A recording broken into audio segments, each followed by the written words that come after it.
Now we get into types of markets. So there's the industrial, intermediate, mass, consumer, resource, and niche.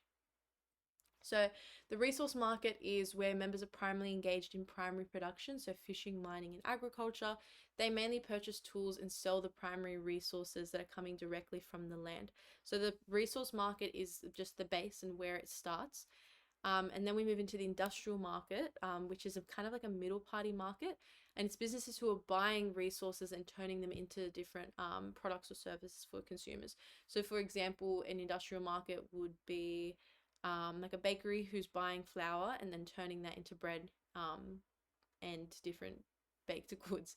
Who buy flour and yeast, for example, like we have here, for the production of bread and then selling them to consumers. So the intermediate market is wholesalers and retailers who buy finished goods and then resell these same goods for profit in consumer markets. So the majority of goods sold to consumer markets are first sold to consumer or intermediate markets like this. And this is where they're business to business, where the businesses are selling it to each other and then to the consumer. The consumer market is us. So that's consumers or households that consume products they buy. So for example, you're in the consumer market if you buy a t-shirt from Kmart and you wear it. But obviously if you buy a t-shirt from Kmart and then you sell it, you're moving back into the intermediate market. So you, the consumer, are in the consumer market if you buy a product that you don't intend to resell or you use the product you bought to create something else. So this is all about going to the shops. When we go to the shops normally and you go buy a dress, you go buy shoes, you go buy groceries, you're in the consumer market because you're buying something and you're intending to use it and not to make a profit off of that. Now, the niche market is a concentrated or micro market, a narrowly selected target market, and a smaller portion of the segment of the population. So, a really good example of niche market I always think of is Hobby Co. I'm not sure if you guys have seen that store. I know it's in the Queen Victoria building in Sydney, but they have just like a little. It's very niche, but they've got I know like trains and puzzles and just different really unique hobbies, um, like different activity packs. But what they've done is they've split the mass market into market segments with common interests, and then they target one of those segments. So when you're looking at the niche market, for example, in the mass market, which is everybody's needs, if you wanted a water bottle, just go to Kmart. But in the niche market, there's Frank Green and the reusable cups, which probably aren't as niche anymore because of how much they've blown up on TikTok.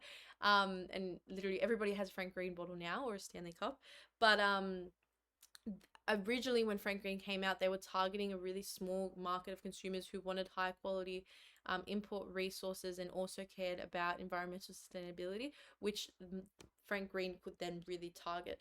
Now the sales are often small, but they price them higher because the product is more exclusive, and they're in that niche market. So I want you guys to think of a niche market, or if you guys are a part of a niche market, you can think of a store that's very specific. I think Lush is another good example of that niche market, even though the market for environmental beauty products is growing. When you compare Lush to Mecca or to Sephora, which is filled with different brands that, some do have environmental concerns, others don't, you can really see the difference in their marketing and who they're targeting.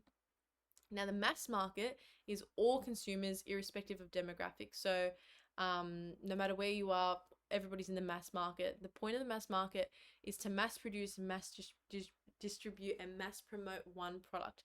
So, they don't target products to any specific groups of buyers. They just kind of assume that everybody has the same wants and needs, and that because of that, they don't really need to market it in a particular way or like individually sell it. So because of greater choice, higher personal incomes, and customers seeking more individualized products, the mass market is starting to be more and more replaced by niche markets. But the best example is that Model T Ford that we looked before, and you can buy it as long as it's black, where they're just mass producing it.